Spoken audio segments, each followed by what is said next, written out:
ஜிஆர்ஐயின் நேற்று இன்று நாளை அருப்புக்கோட்டையில் உள்ள தமிழ்நாடு வேளாண்மை பல்கலைக்கழக வேளாண் ஆராய்ச்சி நிலையம் மற்றும் கேவிகேயில் 4/1/2025 அன்று நடைபெற்ற மண்டல வேளாண் கண்காட்சி 2025 காலநிலை மாற்றம் மற்றும் வேளாண் உற்பத்தி எனும் நிகழ்வில் நமது கேவிகே அலுவலர்களும் திண்டுக்கல் மாவட்ட விவசாயிகளும் கலந்து கொண்டனர். இந்நிகழ்வில் தமிழ்நாடு மாண்புமிகு வேளாண்மை மற்றும் விவசாயிகள் நலத்துறை அமைச்சர் ஆத்தூர் வட்டம் கோட்டைப்பட்டி விவசாயி ஜே சரவணன் அவர்களுக்கு முற்போக்கு விவசாயி என்ற விருதினை வழங்கி கௌரவித்தார்.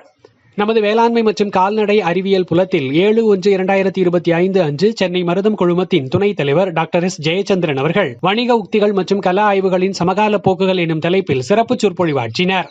கோவை வேளாண் பல்கலைக்கழக உழவியல் துறை பேராசிரியர் பி முரளி அர்த்தனாரி அவர்கள் காந்திகிராம வேளாண் அறிவியல் மையத்திற்கு வருகை தந்து கலை மேலாண்மையில் உள்ள புதிய தொழில்நுட்பங்கள் குறித்து விவசாயிகளுக்கு ஆலோசனை வழங்கினார். பேராசிரியர் பி முரளி அர்த்தனாரி அவர்களை நமது மாண்புமை துணைவேந்தர் ந. பஞ்சநந்தம் அவர்கள் பொன்னாடை அணிவித்து வரவேற்றார். வேளாண் அறிவியல் மையத்தின் தலைமை பயிற்சியாளர் டாக்டர் செந்தில்குமார் இதற்கான ஏற்பாடுகளை செய்திருந்தார். தூத்துக்குடி காமராஜர் கல்லூரியில் புதுதில்லி டிஎஸ்டியின் நிதி நல்கையில் நடைபெற்ற இன்ஸ்பயர் சயின்ஸ் நிகழ்வில் நமது பல்கலைக்கழக கணிதவியல் துறை பேராசிரியர் டாக்டர் மகாதேவன் அவர்கள் கலந்து கொண்டு தொடக்க உரையாற்றினார். காந்திகிராம கிராமிய நிகர்நிலை பல்கலைக்கழகத்தில் பசுமை எரிசக்தி வளாகம் திட்டத்தை நடைமுறைப்படுத்துவதற்கு நமது கிராமிய எரிசக்தி மையத்திற்கு மத்திய எரிசக்தி அமைச்சகம் 8.5 கோடி நிதி உதவி வழங்குகின்றது.